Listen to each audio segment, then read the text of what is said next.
অতিথি আপ্যায়ন হোক বা নিজেদের খাওয়ার জন্য হোক, কিভাবে রান্না করলে গরুর মাংসের স্বাদ হবে একেবারে পারফেক্ট, সেটি বানিয়ে দেখাবো আজকে। আসসালামু আলাইকুম, সকলকে স্বাগত জানাচ্ছি ফারহানা সুলতানা লিজা চ্যানেলে। রেসিপিটি ভালো লাগলে সাবস্ক্রাইব করে ফ্রেন্ডস অ্যান্ড ফ্যামিলির মাঝে শেয়ার করে যেতে পারেন। যে সকল গৃহিণীরা এখনও পর্যন্ত গরুর মাংস রান্না করে পারফেক্ট টেস্ট পান না, তাদের জন্য আজকের রেসিপিটি মাস্ট ট্রাই। তাহলে শুরু করি মূল রান্না। বিসমিল্লাহির রহমানির রহিম। হাঁড়িতে নিয়ে নিচ্ছি গরুর মাংস 1.5 কেজি পরিমাণ। মাংসগুলোকে ধুয়ে পরিষ্কার করে নিয়েছি। আপনারা অবশ্যই ট্রাই করবেন গরুর মাংসগুলোতে যেন হাড় এবং চর্বি সহ থাকে, এতে করে মাংসের স্বাদ খুবই ভালো আসে। এখন যে উপকরণগুলো ব্যবহার করব একে একে দিয়ে দিচ্ছি। দিয়ে দিলাম 2 টেবিল চামচ আদা পেস্ট, 2টো রসুনের কুচি বড় বড়, দিয়ে দিলাম 1.5 টেবিল চামচ মরিচের গুঁড়ো, 1.5 টেবিল চামচ হলুদের গুঁড়ো, 2 টেবিল চামচ ধনে এবং ভাজা জিরের গুঁড়ো, 2 টেবিল চামচ গরম মশলা গুঁড়ো। এখন কিছু আস্ত মশলা ব্যবহার করব। দিয়ে দিচ্ছি লং, এলাচ, দারচিনি, তেজপাতা এবং গোটা লাল মরিচ। এই পর্যায়ে দিয়ে দিচ্ছি 1 বাটি উঁচু উঁচু পরিমাণ পেঁয়াজ কুচি। দিয়ে দিচ্ছি সরিষার তেল। হ্যাঁ, সরিষার তেল, রান্নাটা আমি সরিষার তেলেই করব। দিয়ে দিচ্ছি স্বাদ মতো লবণ। যে যে উপকরণগুলো ব্যবহার করেছি আপনারা অবশ্যই ট্রাই করবেন এভাবে ব্যবহার করতে, তাহলে কিন্তু আপনারা মাংসের স্বাদ একেবারে পারফেক্ট পাবেন। এই পর্যায়ে মাংসের সাথে মশলাগুলোকে ভালো করে মিশিয়ে নিচ্ছে।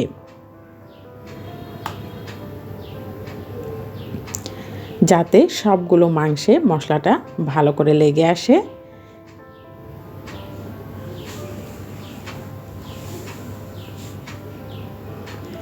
মশলা মেশানোর এই পর্যায়ে ঢেকে দিয়ে চুলাটা অন করে দেব।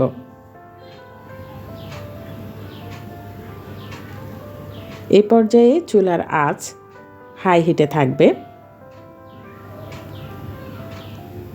মাংসে যখন বলক উঠে আসবে একটু উল্টে পাল্টে দিয়ে মাংসটাকে চুলার আঁচ লো টু মিডিয়াম হিটে রেখে দেব।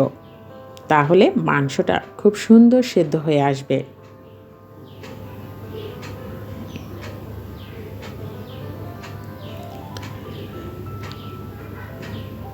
কিছুক্ষণ পর আবার মাংসটাকে একটু নেড়ে চেড়ে দিব। এখনও পর্যন্ত কিন্তু কোনো পানি ব্যবহার করিনি। মাংসের গায়ে থেকে যে পানিটা বের হয়েছে এটিকে দিয়েই মাংসটাকে কিছুক্ষণ কষিয়ে নেব, অর্থাৎ ঝোলটা শুকিয়ে আসা অবধি।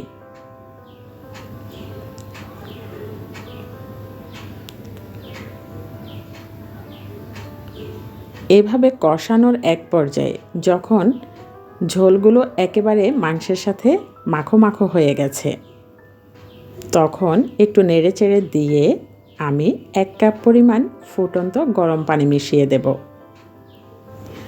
মাংসটাকে আরও কিছুক্ষণ এভাবে সেদ্ধ করে নেব।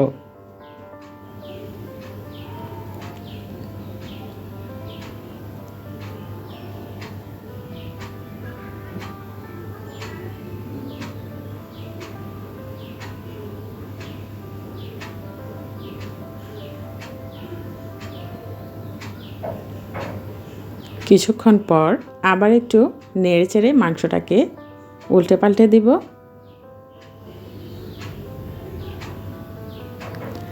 আর মাংসটার ঝোল গায়ে গায়ে মাখো মাখো হয়ে আসা অবধি অপেক্ষা করব।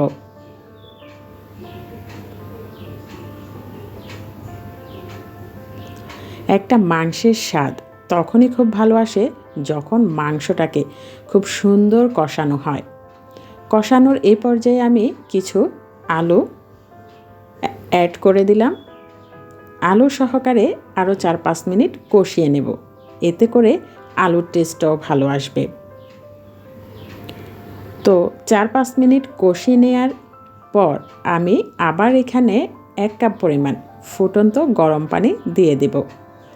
যে যার পছন্দ অনুযায়ী গ্রেভির জন্য ঝোল দিতে পারেন।